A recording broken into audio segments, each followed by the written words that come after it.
스캔들에 대해서 이제 그 얘기는 이제 그만합시다 이렇게 말씀하셨는데 제가 혹시 다시 한번 더 낼까요? 어떻게 하라는 겁니까?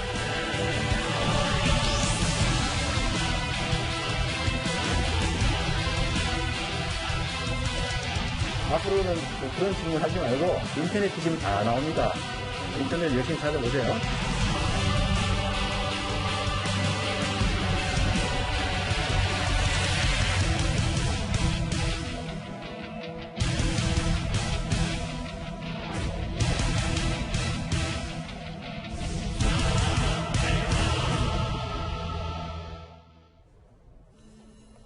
예, 오늘 뉴스탑10은 바로 여기부터입니다. 1위, 역풍불은 바지 내릴까요?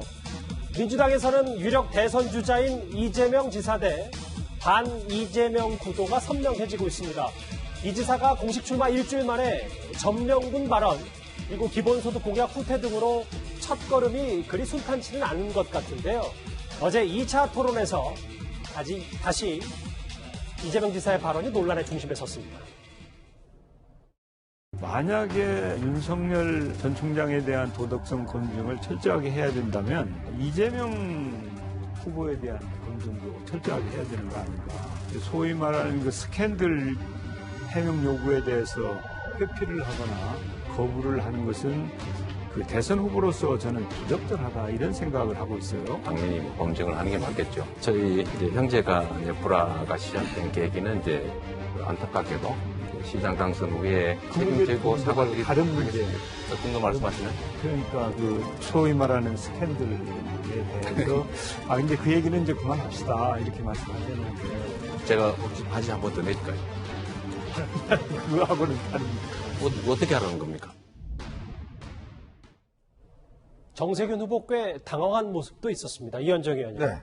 어제 두 번째 여당의 TV 토론 얘기를 쭉 해보면 여러 내용들이 있지만 근데 오늘 다른 건 몰라도 바지만 남았다라는 분석이 좀 나오고 있습니다. 정세균 후보만 놀란 게 아니라 저도 깜짝 놀랐습니다. 아마 보신 시청자 여러분 다 놀랐을 것 같은데요. 어떻게 TV 토론이 점점 상당히 좀 극단적인 방향으로 가는가, 그 좀 우려가 있고요. 일단 우선 이 대권 후보, 대선 후보라고 한다면 대권 후보의 사생활도 당연히 검증의 대상일 겁니다. 그는 뭐 수차례 이제 지난번 경기도지사 선거 때부터 이재명 지사 문제가 나와서 2018년도에 아주대에서 그때 신체 특정 부위까지 이제 검증하는 사태까지 있었지 않습니까? 근데 이제 그런 파문이 있었고 또 이번 선거 때도 마찬가지로 지금 다른 후보들이 지금 경선 과정에서 이 문제를 제기를 하고 있는데요. 예. 지금 일단 해당된 김부선 씨 같은 경우는 계속 이제 그런 주장을 하고 있고 지금 이재명 지사는 난 아니다라고 주장을 하고 있는 상황인데 근데 이 문제는 제가 볼 때는 뭐 바지를 내린다고 해서 문제가 검증될 문제는 아니지 않습니까? 그러니까 저는 이재명 지사가 굉장히 좀 화가 나신 것 같아요. 근데 이 문제를 저는 잘못 대응하고 있다는 생각이 드는데 예. 이 문제는 100번이건 1000번이건 묻든 간에 본인은 그냥 관련이 없다라고만 이야기하면 되는 겁니다. 이게 왜 뭐 대선 후보로서 어차피 건너가야 될 사실 강이에요. 방법이 없습니다. 이 문제는 아마 대선 끝까지도 나올 수 있는 문제이기 때문에 이 문제를 피해갈 수 있는 상황은 아닙니다. 그러니까 본질적으로 그 나오더라도 그냥 화를 참고 이야기를 해야 되는데 어제 상황은 이 지사가 좀 이 감정의 억제를 좀 넘어섰구나.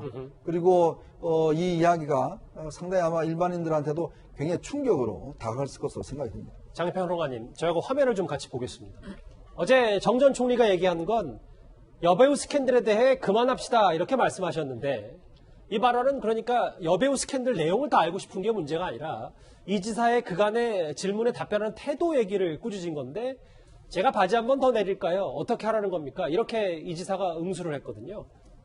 저는 저 장면에서 과거에 어떤 장면이 하나 떠올랐습니다. 바로 이재명 지사가 지난 지방선거에서 승리하고 당선된 이후에 한 이 지상파, 공중파 방송과 인터뷰를 하다가 예. 이제 그만하자면서 이어폰을 막 빼버리고 신경질적으로 대응했던 장면이 있습니다. 그때 이 해당 선거 개표 방송을 진행하던 공중파 방송국의 기자들이 당황해하던 얼굴이 떠올랐는데 지금 정세균 전 총리의 질문에 대해서 바지 한 번 더 내릴까요도 사실상 그때 이 기자의 질문을 받고 신경질적으로 이어폰을 뜯어냈던 그 장면과 다를 바 없는 것이죠. 마음에 안 드는 질문, 불편한 질문은 그냥 안 받겠다는 뜻이기 때문에 물론 본인 입장에서야 이미 한번 의료기관을 통해서 이 검증을 했다, 해명을 했다고 하더라도 여전히 국민적 의혹이 남아있는 게 사실이고 또 다른 당사자인 해당 이 스캔들의 여배우가 지속적으로 이재명 지사와의 관련성을 주장하고 있는 상태 아니겠습니까? 그렇다면 저런 질문을 받게 되었을 때 바지 한 번 더 내릴까요? 라고 신경질적으로 대응할 것이 아니라 사실이 아니지만 계속해서 국민 의혹이 일어나는 데 있어서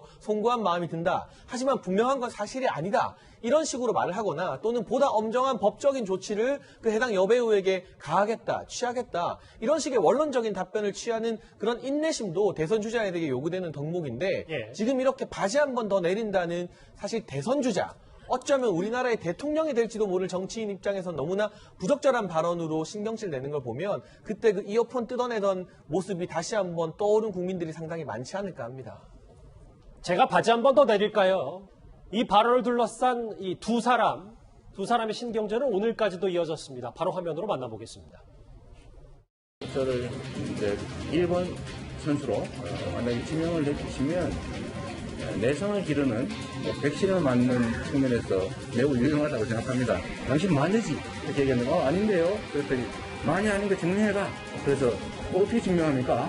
앞으로는 뭐 그런 질문 하지 말고 꼭 뭐 저한테 들어주겠어요. 인터넷 뒤지면 다 나옵니다. 인터넷 열심히 찾아보세요. 성실하게 답변하면 되지. 그걸 그렇게 조금 제가 당황스러울 정도의 태도를 보이는 것은 저로서는 좀 의외였습니다. 그리고 과거에 많이 뒤집어졌잖아요. 대표적인 사례가 이제 노무현 대통령 케이스지요. 이제 이 후보자들은 그런 드라마를 만들기 위해서 나름대로 최선을 다하는 것이죠. 여지는 오늘까지도 저렇게 이어졌습니다. 최 교수님. 이 지사 1번 선수로 백신 맞는 셈 친다. 근데 마녀 사냥 같기도 하다라는 뉘앙스 얘기. 질문 많고 앞으로도 인터넷을 열심히 찾아봐라. 이 답변, 최 교수님. 이 김부서 씨 얘기를 계속 언급하는 게 마녀 사냥이라고 최 교수님도 생각을 하십니까? 그러니까 마녀 사냥이라는 표현이 어떤 의미로 썼는지는 제가 잘 이해를 못하겠지만 이런 생각은 들어요. 저 질문을 해서 답변이 뭐가 나오겠습니까? 똑같은 답변이에요. 관계 없습니다. 예. 그럼 그냥 가만히 있겠습니까 또? 그럼 또 의혹 또 제기합니다. 그러니까 이 사안 같은 경우에 명확하게 뭘 밝혀낼 수 있는 사안이 없어요, 사실은. 그러니까 대답이라는 것도 이재명 지사 입장에서는 계속 레코드 틀듯이 똑같은 얘기를 반복해서 할 수밖에 없는 사안이에요. 그러면 그거 가지고 문제를 제기해서 또 질문을 하겠죠. 그게 과연 도움이 되겠냐는 의도라고 저는 봐요. 그러니까 정세균 전 총리께서 본인이 지지율을 끌어올리기 위해서 어떤 상대 후보에 대해서 공격하는 건 이해를 하지만 저런 질문을 해가지고 민주당 내에서 경선에서 저는 이제 여러 가지 논란이 되고 흙탕물로 흘러가는 것이 과연 도움이 되겠냐는 생각이 듭니다. 그러니까 저는 정책 경쟁도 좀 하시고 저런 부분보다도 다른 검증할 거 많잖아요. 기본소득도 그렇고 뭐 우리 국민들이 알아야 될 거. 근데 저 문제는 이미 여러 번 얘기가 나온 것이고 뭐 얘기는 할 수 있겠지만 저 문제 가지고 계속 집중적으로 얘기하는 것은 저는 그렇게 민주당 경선에 도움이 안 된다고 생각해요. 희화화되고 민주당 경선이 지금 다른 사람들을 볼 때 저런 싸움으로 가는 것이 무슨 도움이 되겠습니까? 개인적으로. 그런 차원이라고 하면 근데 저 부분도 뭐 질문을 할 수 있지만 저걸 계속 물고 늘어지면서 저런 쪽으로 하는 게 정세균 전 총리한테 저는 별 도움이 안 된다고 생각해요. 본인이 정말 정책적으로 능력 있는 후보라고 하는 부분을 좀 적극적으로 부각시켰으면 좋겠다는 생각이 듭니다. 그런 측면도 있다. 근데 정 의원님, 만약에 반 이재명 전선에 있는 인물들, 뭐 정세균 전 총리나 이낙연 전 대표나 이런 인물들에게는 이런 이 지사의 다소 이제 품격과 관련된 논란들이 이번 경선에서 큰 도움이 되는 겁니까?